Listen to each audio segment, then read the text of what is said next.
Hello all, welcome to Roto Talks.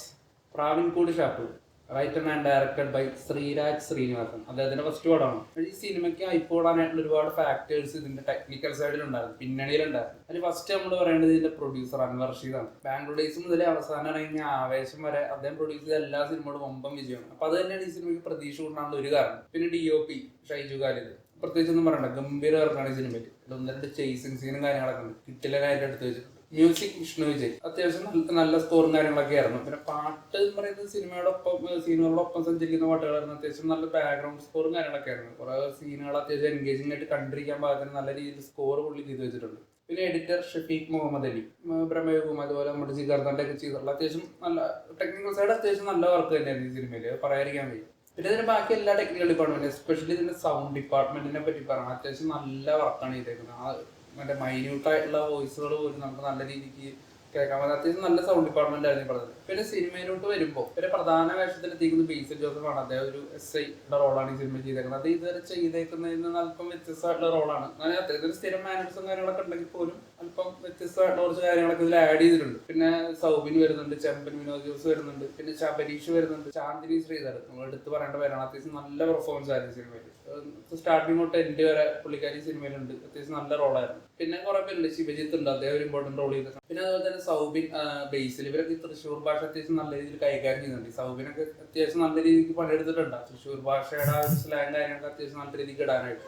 പിന്നെ സിനിമയുടെ സ്റ്റാർട്ടിങ്ങിൽ തന്നെ ഒരു കൊലപാതകവും കാര്യങ്ങളൊക്കെയാണ് കാണിക്കുന്നത്. അപ്പൊ കുറച്ച് പേര് ഒരു ഗ്രൂപ്പ് ഓഫ് ആളുകൾ ഒരു സ്ഥലത്ത് വെച്ചിട്ട് ഒരു കൊല നടക്കുന്നു. അപ്പൊ ആ ഗ്രൂപ്പിൽ ഏതെങ്കിലും ഒരാളാണ് കൊല ചെയ്തേക്കുന്നത്. അങ്ങനത്തെ ഒരു അഗതാ ക്രിസ്റ്റിയുടെ നോവലിലെ പോലെ ആ രീതിക്കാണ് സിനിമ സ്റ്റാർട്ട് ചെയ്തത്. പിന്നെ അതിന്റെ ഭാഗമായിട്ട് ഇൻവെസ്റ്റിഗേഷനും കാര്യങ്ങളും. അപ്പൊ ഈ ഫസ്റ്റ് ഹാഫ് ഫില്ല് ചെയ്തിരിക്കുന്ന തന്നെ ആ ഒരു ഇൻവെസ്റ്റിഗേഷന്റെയും കാര്യങ്ങളൊക്കെ തന്നെയാണ്. അപ്പൊ ഈ ബേസിൽ ജോസഫാണ് കേസ് അന്വേഷിക്കാൻ വരുന്ന ഒരു ഉദ്യോഗസ്ഥനായിട്ട് വരുന്നത്. അപ്പോൾ ഈ സറ്റയർ കോമഡികൾ അല്ലെങ്കിൽ കുറച്ച് ഡാർക്ക് കോമഡിയും കാര്യങ്ങളൊക്കെ ഇട്ടിട്ട് അതിന്റെ ഒപ്പം തന്നെ ഒരു ഇൻവെസ്റ്റിഗേഷൻ പാരലായിട്ട് പോകുന്ന രീതിക്കാണ് ഫസ്റ്റ് ഹാഫ് അവര് സെറ്റ് ചെയ്തേക്കുന്നത്. പക്ഷെ അത് ഭയങ്കരമായിട്ട് അങ്ങ് വർക്കായിട്ടില്ല. കാരണം കോമഡീസും കാര്യങ്ങളൊക്കെ കുറെ ഫ്ലാറ്റ് ആയിരുന്നു, ഭൂരിഭാഗം വർക്കായില്ല. അപ്പൊ ഇൻവെസ്റ്റിഗേഷൻ ഒരു ത്രില്ലർ മൂഡ് കംപ്ലീറ്റ് ആയിട്ട് പിടിച്ചില്ല. ഈ കോമഡീസും കാര്യങ്ങളൊന്നും അങ്ങനെ വർക്കായില്ല.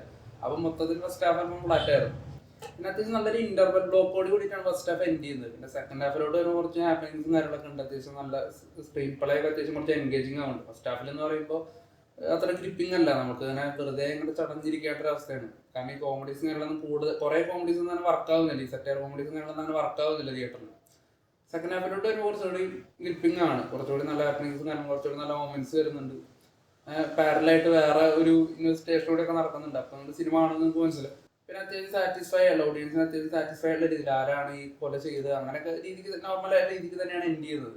അപ്പോൾ ഇതിന്റെ എസ്പെഷ്യലി ഇതിന് എടുത്തു പറയേണ്ട ഒരു സംഭവം എന്താണെന്ന് വെച്ച് കഴിഞ്ഞാൽ ഈ സിനിമയ്ക്ക് ഉണ്ടായിരുന്ന ഇതിന്റെ ഒരു തിരക്കഥ അല്ലെങ്കിൽ ഇതിന്റെ ഒരു വേ ഓഫ് മേക്കിംഗ് ആണ്. അതായത് ഈ സിനിമയ്ക്ക് മെയിൻ ആയിട്ട് നെഗറ്റീവായിട്ട് തോന്നിയത് ഇവർ ഈ കോമഡി സറ്റയർ കോമഡി ഇതിൽ ഇൻക്ലൂഡ് ചെയ്യിച്ച് ഇതിന്റെ ഒരു ഇൻവെസ്റ്റിഗേഷനോടൊപ്പം തന്നെ കുറെ കോമഡി കാര്യങ്ങളൊക്കെ ആഡ് ചെയ്തിട്ട് ഇതിനെ കൊണ്ടുപോകാൻ നോക്കിയത് ആ ഒരു കോമഡി കാര്യങ്ങളൊന്നും പലയിടത്തും വർക്കായില്ല. അതുകൊണ്ട് തന്നെ പല സീൻസ്, അതായത് പല സീൻസും കാര്യങ്ങളൊക്കെ ഭയങ്കര ഡ്രാഗിങ് ആയിരുന്നു.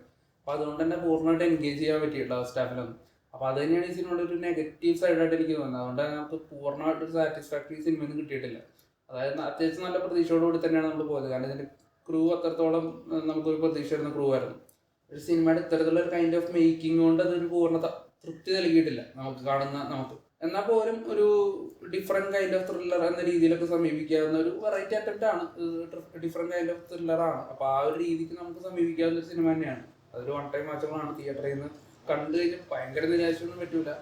എന്നാൽ പോലും ഒട്ടും നിർബന്ധമില്ല തിയേറ്ററിൽ നിന്ന് കാണുന്നത്. അത്തരത്തിലുള്ള ഒരു ഇൻ ബിറ്റ്വീൻ ഒരു ആവറേജ് എക്സ്പീരിയൻസ് മാത്രമായിരുന്നു നമുക്ക് തിയേറ്ററിൽ നിന്ന് കിട്ടിയത്. ഒരുപക്ഷെ കോമഡി കാര്യങ്ങളൊക്കെ കുറച്ചുകൂടി നന്നായി വർക്കായിരുന്നെങ്കിൽ പക്ഷേ ഈ സിനിമയുടെ ടോട്ടൽ റിസൾട്ട് തന്നെ ഇപ്പോൾ വേറെ ആയി പോയത്.